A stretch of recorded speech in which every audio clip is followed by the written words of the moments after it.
On Plus Politics tonight, two speakers emerge in the Bauchi State House Assembly and also as the board of insecurity reached Benin Kingdom. I'm David Alabi. Welcome to Plus Politics.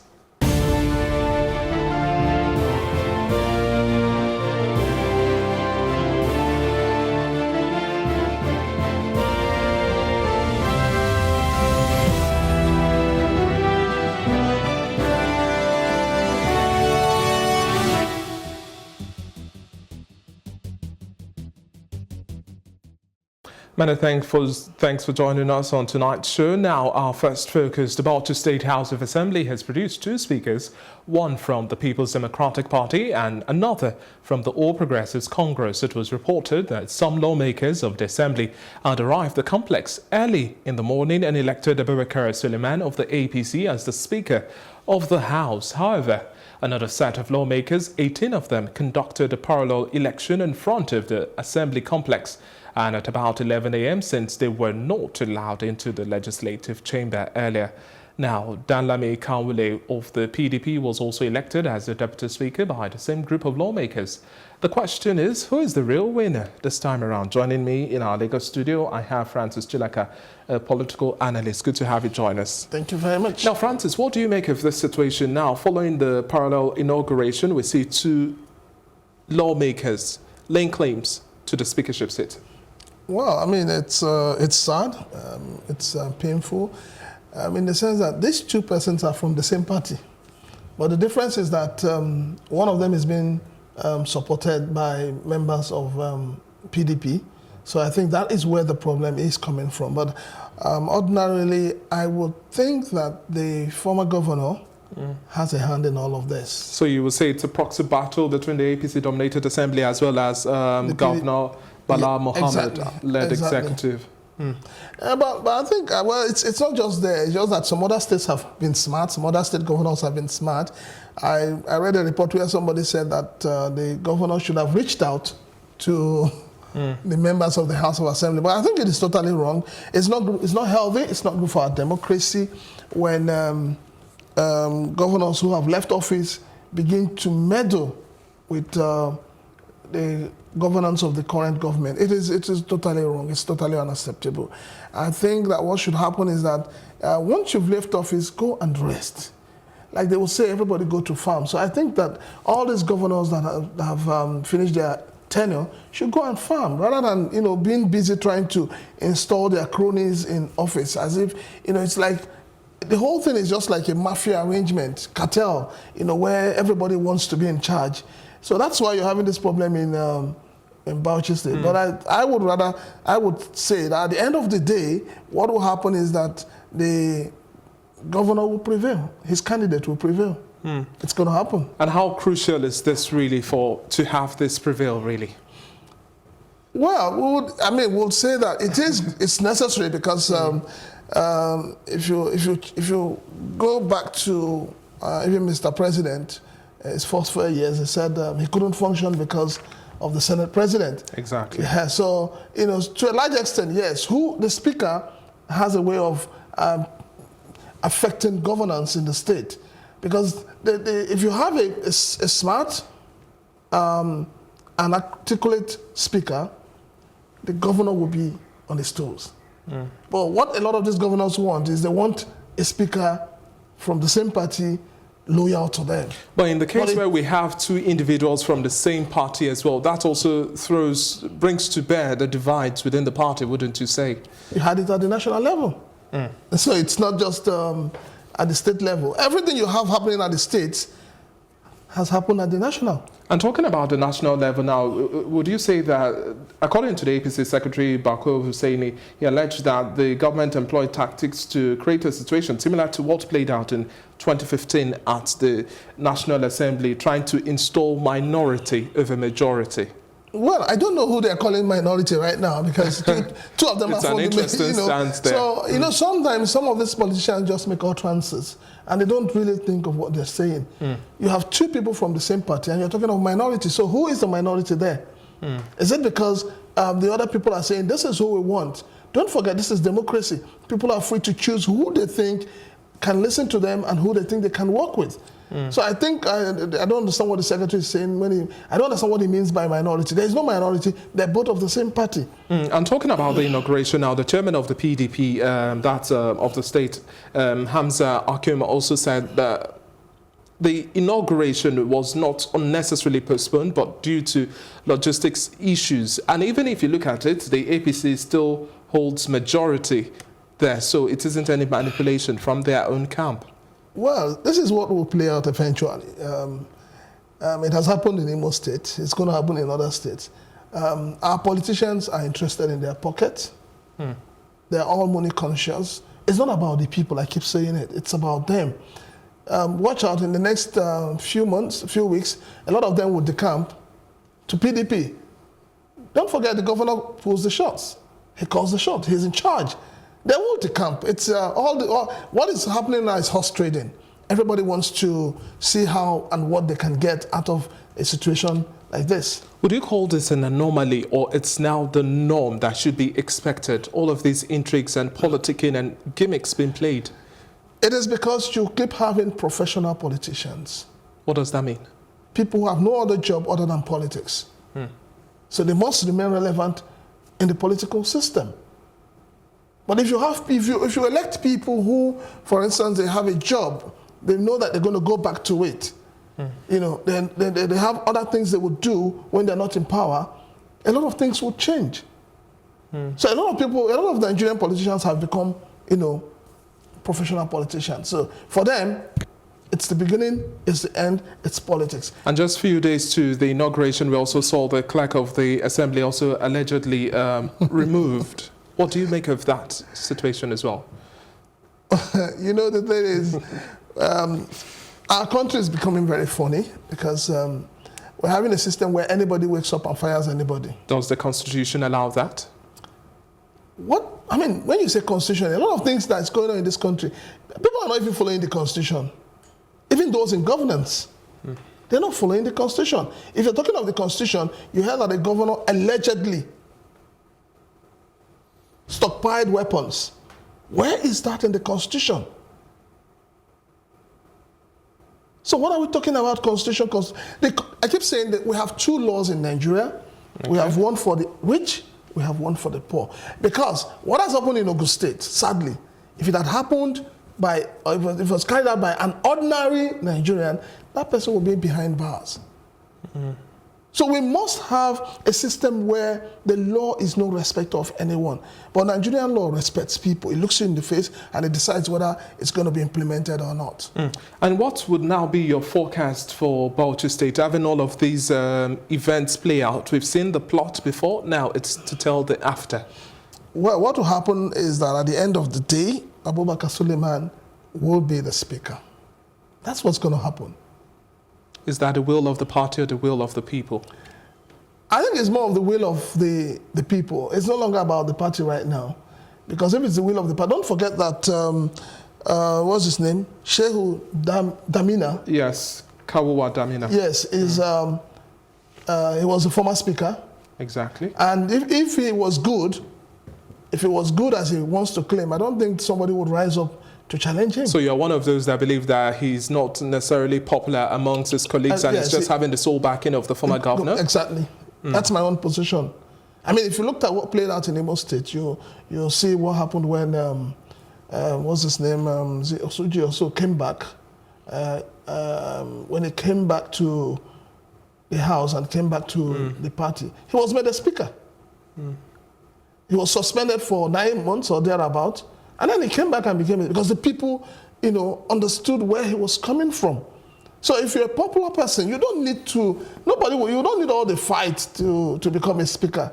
And then sometimes I ask myself, being a speaker, what does it really entail? Maybe because of the largesse that goes with being a speaker. Seat. So everybody wants to be a speaker. But there is more responsibility as a speaker. So a lot of people who want to be speaker must also know that the buck stops on their table. So whether they succeed or not, if there's a failure, we hold them responsible.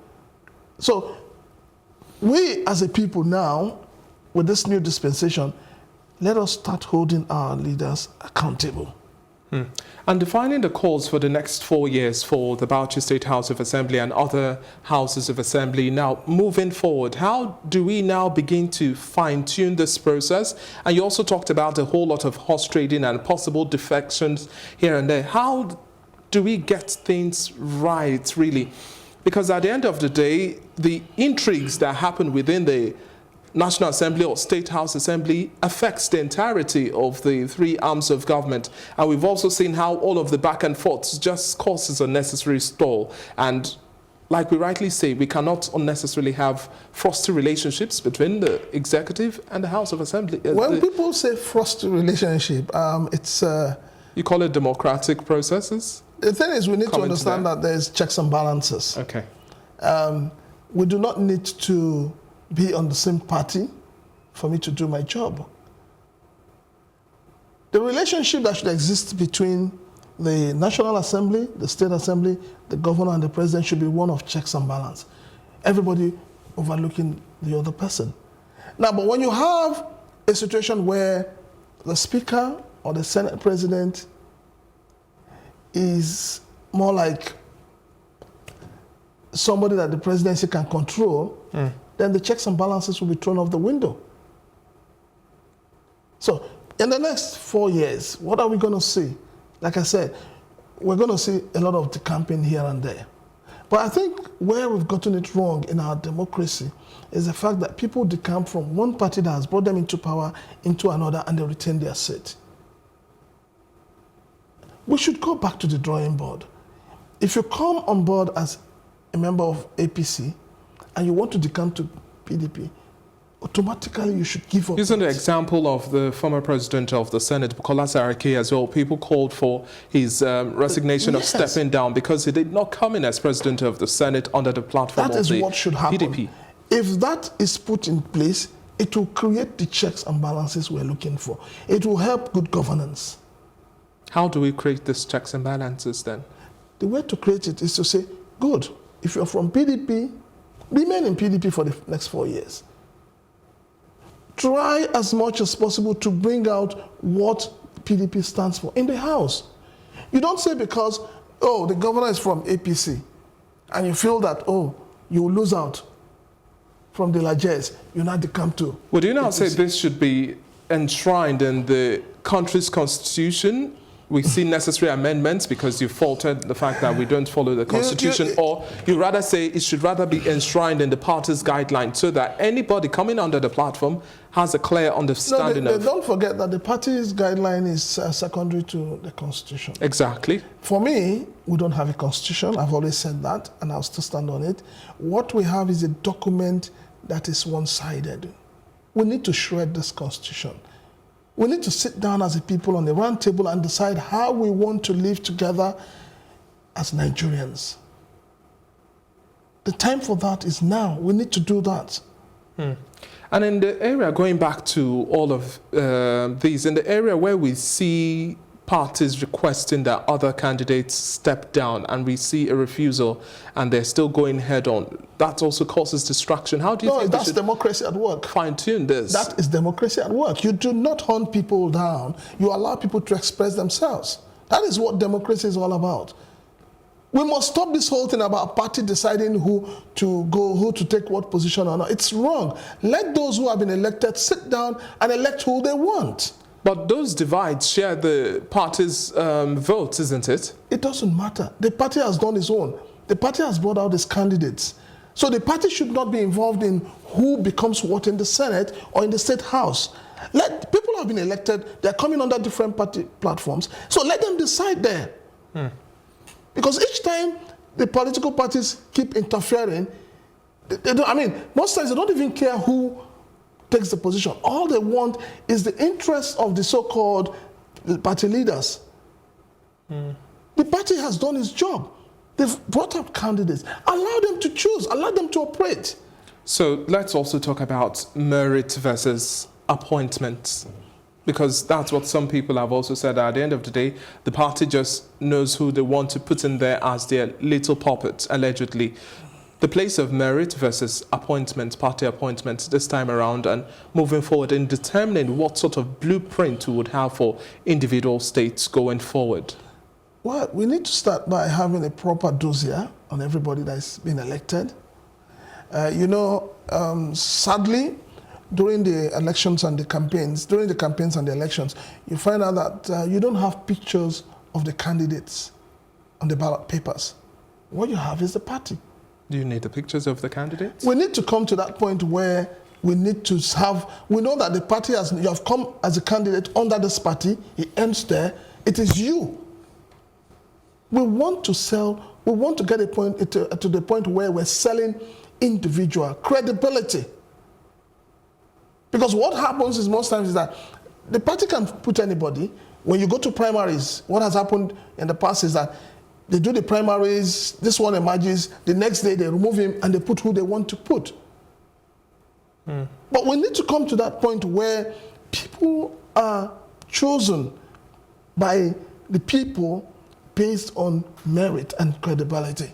Okay. Now, status quo has been maintained as the High Court sitting in Bauchi State has also retained the factional speaker, Kawa Damina, and his deputy from parading themselves as the speaker, and the case has been adjourned till the 2nd of next month. Yeah.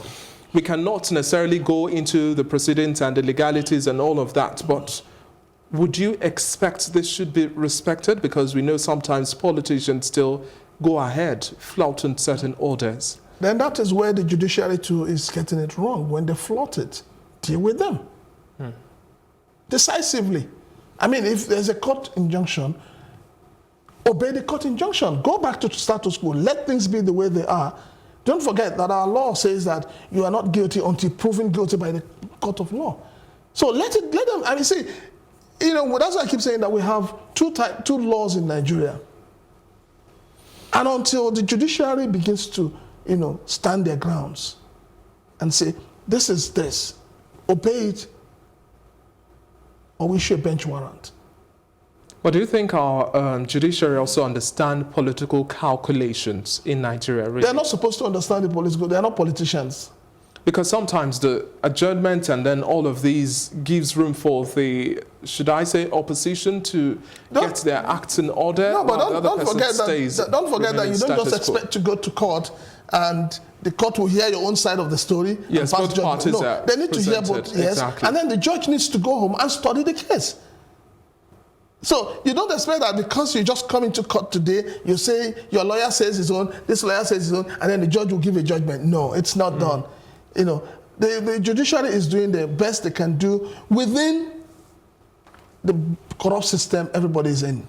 Okay, now empowering the legislature, now what do you also expect from the state governor as well to ensure that we have the legislature work properly in terms of assenting and a whole lot more and following through with the initiatives pushed ahead by the legislature, the lawmakers? You see, the thing is, because we've had this situation where the speaker must be loyal to a governor. If he's not, the entitlements are held back. But you see, once the rules are followed to the letter in terms of checks and balances, if the House is doing the right thing and the governor is trying to strangulate them, they are free to scream. People will come to their aid. The people voted them. The governor didn't vote them. The executive didn't vote them. The executive was voted just as the House was voted in. So there's complete divide. Everybody must fall within their own space to do their own work. So for us to have good democratic system in place in Nigeria, that division of labor must come to stay. And unhealthy distractions also come into bear, looking at how former governors and new governors relate and all the gimmicks that have been played just to distract them. Looking at even, for example, your state, Imo State, we're going back to former Governor Rocha Sokorocha and then Emeka Ihedioha. Looking at that whole relationship, do you think with all of these meddlings, we'll still see, some are saying that possibly there might still be other manipulations here and there from the opposition? What kind of opposition do we really have in Imo State now? I need to know. Because I'll tell you, what I'm saying in Imo State is that Imo State has, in the next 4 years, it's just going to be a PDP state. If you're following what is happening in Imo State, you know that AA has withdrawn themselves from the case of the, at the tribunal. So it is now Uche Nwosu. Then I'm asking, if the party withdraws, where does the candidate stand? And going back to Bauchi State? Going back to Bauchi State, what you're going to have, like I keep saying, is that the governor will have his way. And the deputy and the predecessor, they're at war. The two people fighting for speakership are pawns in their hands. That's just it. It's test of power, who is in charge. Because ordinarily, the predecessor shouldn't be involved in what's going on in Bauchi State. He shouldn't be involved. He shouldn't be calling for peace meetings. He should allow them to do things the right way. It's unfortunate, but it's a reality we have. A lot of people, when they leave power, they don't realize that they've left power yet. They still think that they're in charge. But power has a way of deceiving people. Very soon now, the current governor will throw something on him and say, we're looking for so and so million. Where is it? He will now start worrying himself to get out of that, and then he'll forget the speakership. It's going to happen very soon. But I'll tell you that there is no way a former governor is going to win the speakership over the present governor. Do you think there is any way we could possibly eliminate this menace of godfatherism? Who is a godfather to start with? Well, Adam Sushiomale, just looking at the bigger picture of the APC, says that, well, it cannot be possibly any sort of godfather in Edo State, and you are mentioning the fact that even the former governor of Bauchi State is just trying to meddle in affairs that isn't any of his business. But really, how do we also treat this issue of godfathers within the state, still trying to overreach, dip their claws, and still hold their grip on power? It's because of the money that has been thrown around. You see, I'll tell you something. Let us say, for instance... I know where you are going. You are going to say we should make leadership or governance not attractive. Yes, but I want to say something else. Okay. Let us say, even at that, let us say that a senator earns 500,000 naira a month, and the governor earns 750,000 naira a month, including all allowances. Allowances. I am telling you, people will not be killing themselves to become But governor. They still know how to milk the cash cow. It doesn't matter how they do it, but we know that this is what you earn. We know what you're earning. It's not attractive. Nobody would want to kill themselves going there. I'm happy. Don't you think we know how much governors make, and we still how much do your governor the issue? The question, I'm the one asking the question. Well, between 500 and 600,000 is what is expected as the salaries of governors. Am I right or wrong? I don't know, but I don't know what they earn. Well, that's what they say. Some say they earn. But at the end of the day, the issues of asset declaration will raise its head, and then they have much more than their salaries earn. The problem is we do not have a working system. You don't need to chase anybody for asset declaration. When you have a system that works on its own, a lot of things will fall into... I keep saying it. It's a systematic problem. So in your last words now, you say we are expecting a smooth transition within Bauchi State, looking at the relationship between the executive and the legislature. It's going to be very easy, very smooth. There's not going to be a problem. You would say the governor will... And that means they will deliver on their mandate, having democracy, dividend of democracy, reach the people of Bauchi State. We're not only Bauchi State, we've been crying for dividends of democracy since when we... no, but you've already highlighted that we would have a smooth relationship. So the people of Bauchi State should be happy. The small relationship is that the speaker, in quotes, for the people, by the people, of the people, will assume the speakership. Okay, thank you very much for your time. It's been a pleasure speaking with you, Francis Chilaka, and definitely we'll continue to watch Bauchi right under our lenses and follow up with all of the updates. I'm still going to take you on plenty more later. Thank you. We'll take a quick break now. When we come back, we'll be talking about Edo State and what the Oba has to say.